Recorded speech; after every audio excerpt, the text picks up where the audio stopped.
Hey everyone, welcome back to Beyond Build Mode. If you're new here, I'm Dagmarok, and this is part 2 of my 3-part Starship Enterprise Corvette build in No Man's Sky. This is one of my most complex builds so far, and it resulted in a ton of footage. For ease of upload, I've broken it up into a 3-part series. In part 1, we laid down the stock structure, the core frame of the ship that everything else is built on.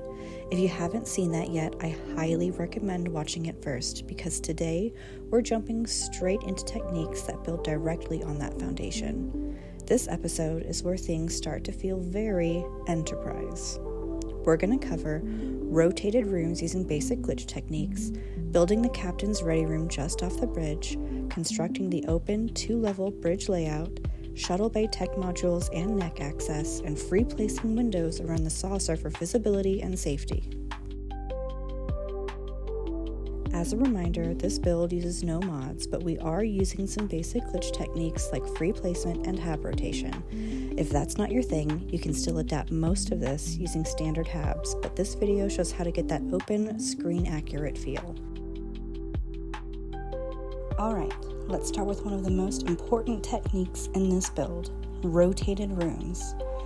These rotated rooms are what allow us to create the captain's ready room, positioned just off the side of the bridge on level 1 exactly where you'd expect it to be. To do this, we're going to build some temporary scaffolding.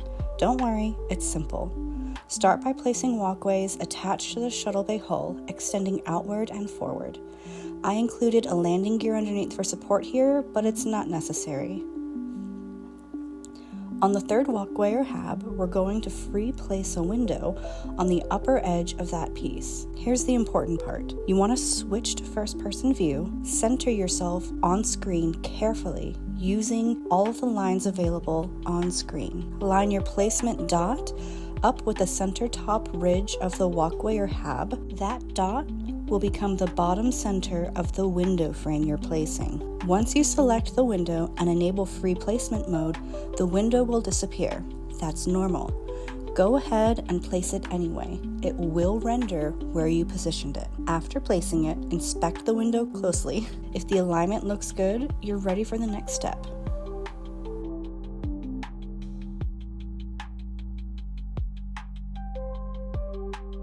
Now, place your next walkway snapped to the window and rotate it so that the entrance is perpendicular to the window opening. From here, you can stack walkways upward until you reach the bridge level, then extend them horizontally to connect to the saucer. If you placed your walkways and habs during the scaffolding phase correctly, then you should be able to just take your walkways straight up to the front section of the saucer where your ready room will be. Otherwise, you may need to add some additional walkways side by side in order to reach the section that you want for your ready room. Be careful as you place these. Sometimes pieces will try to auto-rotate on you. If something snaps the wrong way, back out and try again, rather than forcing it. Once everything is lined up, place your sideways landing bay door where you want the entrance to the ready room. At this point, you'll notice we're probably over the part limit. That's okay. Now we're going to remove all of that temporary scaffolding we used to create the rotation. Once that's gone, the part count will drop back down into the safe range. You can also now remove the spare walkway and hab connecting to the rear saucer entrance to the bridge entrance. We don't need those anymore.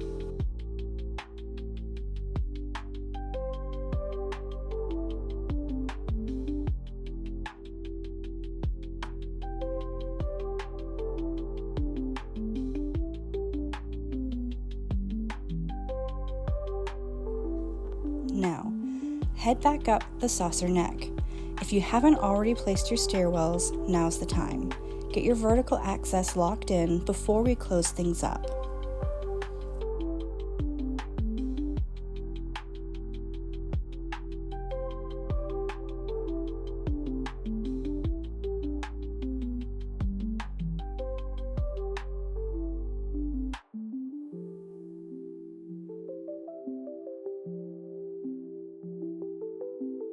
Next, Clean up the edges of your bridge flooring using the dance floor pieces to fill in any gaps.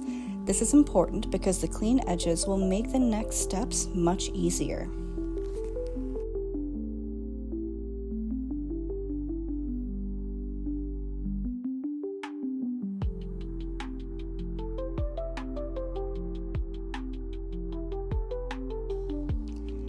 Now we're going to free place the bridge windows on either side of the cockpit. Just like before, center your first-person view. Make sure your on-screen lines are straight. Place your targeting dot where the bottom center of the window frame should be, and enable free placement, and then place your window. These steps are the same ones that you'll use to place your windows all around the saucer at this level. After each placement of your free place windows, check your overlap. You want enough overlap at the corners so players don't fall out, especially during multiplayer. Now before we finish these windows, we're going to go on to the bridge's second floor. Using the alignment tips from part 1, snap together the flooring for level 2, leaving the bridge center open so the space stays 2-story and airy. A quick tip here, leave the flooring at its default color while placing it. It's going to make it much easier as you snap things in place when you don't have to distinguish between first floor tiles and second floor tiles. Once you're happy with the alignment, you can go back and recolor these tiles to match the rest of the ship.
Once that's done, we're going to work on adding the rear neck transition piece.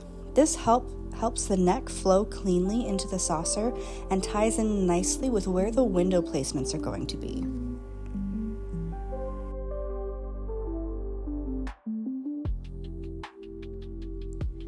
You'll notice the part count spikes again here. To fix that, head down to the lowest level of the shuttle bay and remove one inner walkway piece from each side, temporarily removing whole pieces if needed to access them, but don't forget to put these whole pieces back. Once that's done, you'll be back under the part limit and free to add the final photon cannon next to the ready room.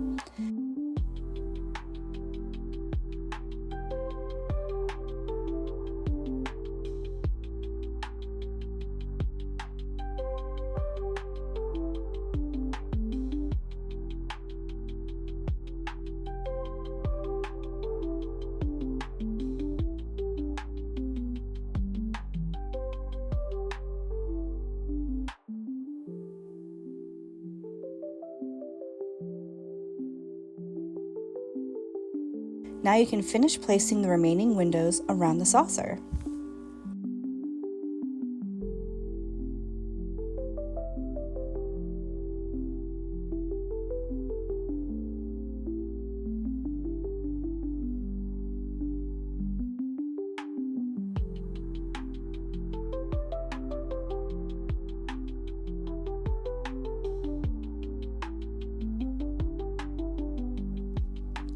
I recommend testing the placement of the windows, specifically the overlap between the windows, to make sure you don't fall out.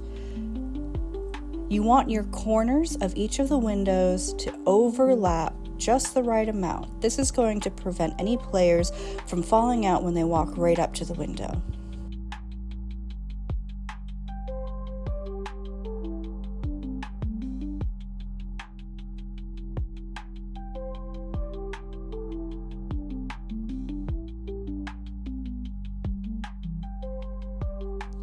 And that wraps up part 2 of the Enterprise Corvette build.